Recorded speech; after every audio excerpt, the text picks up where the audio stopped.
BMC radio Malayalam വാർത്തകൾ നിങ്ങൾക്കായി അവതരിപ്പിക്കുന്നത് ഐമാക് കൊച്ചിൻ കലാഭവൻ. കലാവിദ്യാർത്ഥികൾക്ക് പ്രിയപ്പെട്ട ബഹ്റൈനിലെ കലാകേന്ദ്രം. കൂടുതൽ വിവരങ്ങൾക്കായി സന്ദർശിക്കൂ www.bahrainmediacity.com. നമസ്കാരം. BMC റേഡിയോ മലയാളം വാർത്തകളിലേക്ക് സ്വാഗതം. ഞാൻ ധനു കൃഷ്ണ.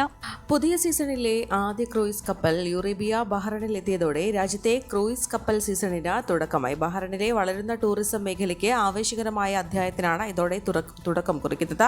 ബഹ്റൈനിലെ യാത്ര, ഹോസ്പിറ്റാലിറ്റി മേഖലകളിൽ സഹകരണം വളർത്തുക, രാജ്യാന്തര സന്ദർശകർക്ക് രാജ്യത്തിന്റെ തനതായ പൈതൃകം ഉയർത്തിക്കാട്ടുക എന്നിവ ലക്ഷ്യമിട്ടുകൊണ്ടാണ് പുതിയ സീസണിനെ രാജ്യം സ്വാഗതം ചെയ്യുന്നത്. ഒറ്റ ദിവസം കൊണ്ട് തന്നെ രാജ്യത്തെ പ്രധാന ടൂറിസ്റ്റ് കേന്ദ്രങ്ങളെല്ലാം സന്ദർശിച്ചുകൊണ്ട് യാത്രക്കാർക്ക് മടങ്ങാൻ കഴിയുമെന്നതും രാജ്യത്തെ ക്രൂയിസ് സീസണിനെ വേറിട്ടതാക്കുന്നു. ആഗോള ക്രൂയിസ് ടൂറിസത്തിന്റെ പ്രധാന ലക്ഷ്യസ്ഥാനമെന്ന നിലയിലും ബഹ്റൈൻ മുൻപന്തിയിലാണ്. യൂറോപ്പിലെയും അമേരിക്കയിലെയും കഠിനമായ ശൈത്യകാലത്ത് നിന്ന് രക്ഷപ്പെടാൻ ആഗ്രഹിക്കുന്ന വിനോദസഞ്ചാരികൾക്ക് ഈ സീസണിലെ സുഖകരമായ കാലാവസ്ഥ ആസ്വദിക്കാൻ വേണ്ടിയാണ് ബഹ്റൈൻ, ഖത്തർ, UAE എന്നീ രാജ്യങ്ങൾ സന്ദർശകർ തിരഞ്ഞെടുക്കുന്നത്. സുരക്ഷിത കുടിയേറ്റം എന്ന വിഷയത്തെ ആസ്പദമാക്കി പ്രവാസി ലീഗൽ സെല്ലിന്റെ നേതൃത്വത്തിൽ സംഘടിപ്പിക്കുന്ന വെബിനാർ ശനിയാഴ്ച നടക്കും. പ്രവാസ കുടിയേറ്റത്തിലെ തട്ടിപ്പുകളും ചൂഷണങ്ങളും വർദ്ധിച്ചു വരുന്ന സാഹചര്യത്തിലാണ് പ്രവാസി ലീഗൽ സെൽ ഈ വെബിനാർ നടത്തുന്നത്. സാമൂഹിക പ്രവർത്തകനും മലേഷ്യയിൽ നിന്നുള്ള ലോക കേരള സഭാംഗവും പ്രവാസികളുടെ പശ്ചാത്തലത്തിൽ രചിച്ച ബോർഡിംഗ് പാസ് എന്ന ഗ്രന്ഥത്തിന്റെ രചയിതാവുമായ ആത്മേഷൻ പാച്ചാട്ടാണ് വെബിനാർ നയിക്കുന്നത്. ഇന്ത്യൻ സമയം വൈകുന്നേരം 7 മണിക്ക് സൂമിലാണ് വെബിനാർ നടത്തപ്പെടുന്നത്. ബഹ്റൈനിലെ പാലക്കാട്ടുകാരുടെ കൂട്ടായ്മയായ Palakkad arts and cultural theatre രക്തദാന ക്യാമ്പ് സംഘടിപ്പിക്കുന്നു. നവംബർ 22 വെള്ളിയാഴ്ച രാവിലെ 8 മണി മുതൽ ഉച്ചയ്ക്ക് 12 മണി വരെ സൽമാനിയ ആശുപത്രിയിലാണ് ക്യാമ്പ് സംഘടിപ്പിക്കുന്നത്. കഴിഞ്ഞ 18 വർഷമായി പാക്ഡ് രക്തദാന ക്യാമ്പുകൾ നടത്തിവരുന്നുണ്ടെങ്കിലും വെള്ളിയാഴ്ച നടക്കുന്ന ക്യാമ്പിലേക്ക് എവരെയും ക്ഷണിക്കുന്നതായും ഭാരവാഹികൾ അറിയിച്ചു. കൂടുതൽ വിവരങ്ങൾക്ക് 66926956 എന്ന നമ്പറിലോ 39871460 എന്ന നമ്പറിലോ ബന്ധപ്പെടാം. മുൻ പ്രവാസിയും 7 ആർട്സ് കൾച്ചറൽ ഫോറത്തിന്റെ ലേഡീസ് വിംഗ് സെക്രട്ടറിയും സംഘടനയുടെ കൾച്ചറൽ ജോയിന്റ് സെക്രട്ടറിയുമായിരുന്ന രാജേഷ് നായരുടെ വിയോഗത്തിൽ 7 ആർട്സ് കൾച്ചറൽ ഫോറം അനുശോചനം രേഖപ്പെടുത്തി. ഓറ ആർട്സ് സെന്ററിൽ ചേർന്ന യോഗത്തിൽ സംഘടനയുടെ president Jacob Thekkuthodu, chairman Manoj Mayyannur, treasurer Thomas Philip, vice പ്രസിഡന്റുമാരായ MC Pavithran, Sathyan Kavil, cultural secretary Baiju Malappuram, Indian school executive committee member Biju George, NSS vice president UK Anil, Vinod Aroor, Manasheer, ladies wing coordinator Mini Roy, മറ്റ് അംഗങ്ങൾ തുടങ്ങിയവർ രാജേഷ് നായരെ അനുസ്മരിച്ച് സംസാരിച്ചു.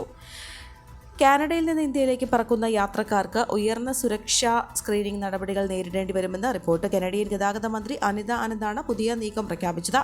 CBC ന്യൂസാണ് ഇക്കാര്യം റിപ്പോർട്ട് ചെയ്തത്. ഇരു രാജ്യങ്ങളും തമ്മിൽ കടുത്ത നയതന്ത്ര തർക്കത്തിൽ ഏർപ്പെട്ടിരിക്കുന്ന സാഹചര്യത്തിലാണ് ഇന്ത്യയിലേക്കുള്ള യാത്രക്കാരുടെ സുരക്ഷാ സ്ക്രീനിംഗ് വർദ്ധിപ്പിക്കാനുള്ള കാനഡയുടെ തീരുമാനം. വാരാന്ത്യത്തിൽ പുതിയ സുരക്ഷാ പ്രോട്ടോക്കോളുകളെക്കുറിച്ച് എയർ കാനഡ ഇന്ത്യയിലേക്ക് പോകുന്ന യാത്രക്കാരെ അറിയിച്ചതായാണ് റിപ്പോർട്ട്. ഇന്ത്യയിലേക്ക് വിമാനത്തിൽ യാത്ര ചെയ്യുന്നവർക്കായി ട്രാൻസ്പോർട്ട് കാനഡ അധിക ആവശ്യകതകൾ അവതരിപ്പിച്ചിട്ടുണ്ടെന്നും എയർ കാനഡ വക്താവ് വ്യക്തമാക്കി. തൊണ്ടിമുതൽ കേസിൽ ജനാധിപത്യ കേരള കോൺഗ്രസ് MLA ആന്റണി രാജുവിന് തിരിച്ചടി. ആന്റണി രാജു നൽകിയ അപ്പീൽ സുപ്രീം കോടതി തള്ളി. ആന്റണി രാജു വിചാരണ നേരിടണമെന്ന് കോടതി വ്യക്തമാക്കി. 1 വർഷത്തിനകം വിചാരണ നടപടികൾ ഉൾപ്പെടെ പൂർത്തിയാക്കണമെന്നും സുപ്രീം കോടതി നിർദ്ദേശിച്ചു. ഹൈക്കോടതി വിധിയിൽ പിഴവില്ലെന്നും MR അജയന് ഹർജി നൽകാൻ അവകാശമുണ്ടെന്നും സുപ്രീം കോടതി വ്യക്തമാക്കി. തൊണ്ടിമുതൽ കേസിൽ പുനരന്വേഷണം വേണമോ എന്ന ഹർജി പരിഗണിക്കുകയായിരുന്നു സുപ്രീം കോടതി. തൊണ്ടിമുതൽ അഭിഭാഷകൻ കൂടിയായ ആന്റണി രാജു കൃത്രിമം കാട്ടിയെന്ന് ആരോപിച്ചുള്ള കേസിലാണ് വിധി. പുനരന്വേഷണത്തിന് ഉത്തരവിട്ട ഹൈക്കോടതി വിധിക്കെതിരെ ആന്റണി രാജു നൽകിയ അപ്പീലാണ് വിധി വന്നിരിക്കുന്നത്. ലഹരി മരുന്ന് കേസിൽ പിടിയിലായ ഓസ്ട്രേലിയൻ പൗരനെ രക്ഷപ്പെടുത്താൻ തൊണ്ടിമുതൽ കൃത്രിമം കാട്ടിയെന്നാണ് ആന്റണി രാജുവിനെതിരായ കുറ്റം. 2025 നടക്കുന്ന സൗഹൃദ മത്സരത്തിനായി ലയണൽ മെസ്സി അടക്കമുള്ള ടീം കേരളത്തിലെത്തുമെന്ന് സ്ഥിരീകരിച്ച് കായിക മന്ത്രി V അബ്ദുറഹ്മാൻ. അർജന്റീന ടീമിനെ ക്ഷണിക്കാൻ സ്പെയിനിൽ പോയിരുന്നു എന്നും 1.5 മാസത്തിനകം അർജന്റീന പ്രതിനിധികൾ കേരളത്തിലെത്തുമെന്നും മന്ത്രി അറിയിച്ചു. 2 മത്സരങ്ങളാണ് ഉറപ്പിച്ചിട്ടുള്ളത്. ഏഷ്യയിലെ 2 ടീമുകളാകും അർജന്റീനയ്ക്കെതിരെ കളിക്കുക. സർക്കാരിന്റെ നിയന്ത്രണത്തിലായിരിക്കും മത്സരം നടക്കുക. മത്സരവേദിയടക്കമുള്ള ഔദ്യോഗിക പ്രഖ്യാപനം AFA നടത്തും. വേദിയുടെ കാര്യത്തിൽ പിന്നീട് തീരുമാനമുണ്ടാകുമെന്നും കൊച്ചിയാണ് പ്രഥമ പരിഗണനയെന്നും മന്ത്രി അറിയിച്ചു.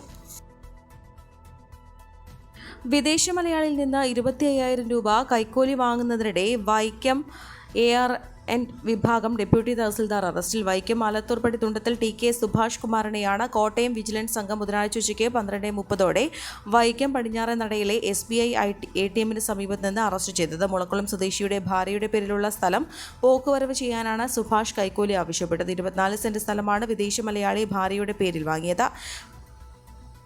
11 സെന്റ് സ്ഥലം പോക്കുവരവ് ചെയ്തു. ബാക്കി 13 സെന്റ് സ്ഥലം പോക്കുവരവ് ചെയ്യാൻ കഴിഞ്ഞ 8-ന് വൈക്കം താലൂക്ക് ഓഫീസിൽ ഓൺലൈൻ അപേക്ഷ നൽകി. 11-ന് താലൂക്ക് ഓഫീസിൽ നിന്ന് വിളിച്ചതനുസരിച്ച് സുഭാഷിനെ നേരിൽ കണ്ടു. ഉടൻ പോക്കുവരവ് ചെയ്തു തരാമെന്ന് പറഞ്ഞ് സുഭാഷ് മടക്കി അയച്ചു. തുടർന്ന് പോക്കുവരവ് ചെയ്യാൻ 60,000 രൂപ ആവശ്യപ്പെട്ടു. 25,000 രൂപ തരാമെന്ന് ഇവർ പറഞ്ഞു. സുഭാഷ് സ്വന്തം കൈപ്പടയിൽ ബാങ്കിന്റെ അക്കൗണ്ട് നമ്പറും മറ്റു വിവരങ്ങളും എഴുതി നൽകി. തുടർന്ന് കോട്ടയം വിജിലൻസിൽ പരാതി നൽകുകയായിരുന്നു. വിജിലൻസ് നൽകി 25,000 രൂപയുമായി എത്തിയ വിദേശ മലയാളിയോടൊപ്പം പണം CDMലൂടെ സ്വന്തം അക്കൗണ്ടിലേക്ക് അടക്കാൻ ശ്രമിക്കുന്നതിനിടെയാണ് സുഭാഷ് പിടിയിലായത്. Kottayam vigilance DYSP PVR Ravikumar, inspector B Mahesh Pillai, SIമാരായ Stanley Thomas, VM Jayamohan, PN Pradeep എന്നിവരാണ് അന്വേഷണ സംഘത്തിലുണ്ടായിരുന്നത്. ഈ വാർത്തയോടുകൂടെ BMC റേഡിയോ മലയാളം വാർത്തകൾ സമാപിക്കുന്നു. നന്ദി, നമസ്കാരം.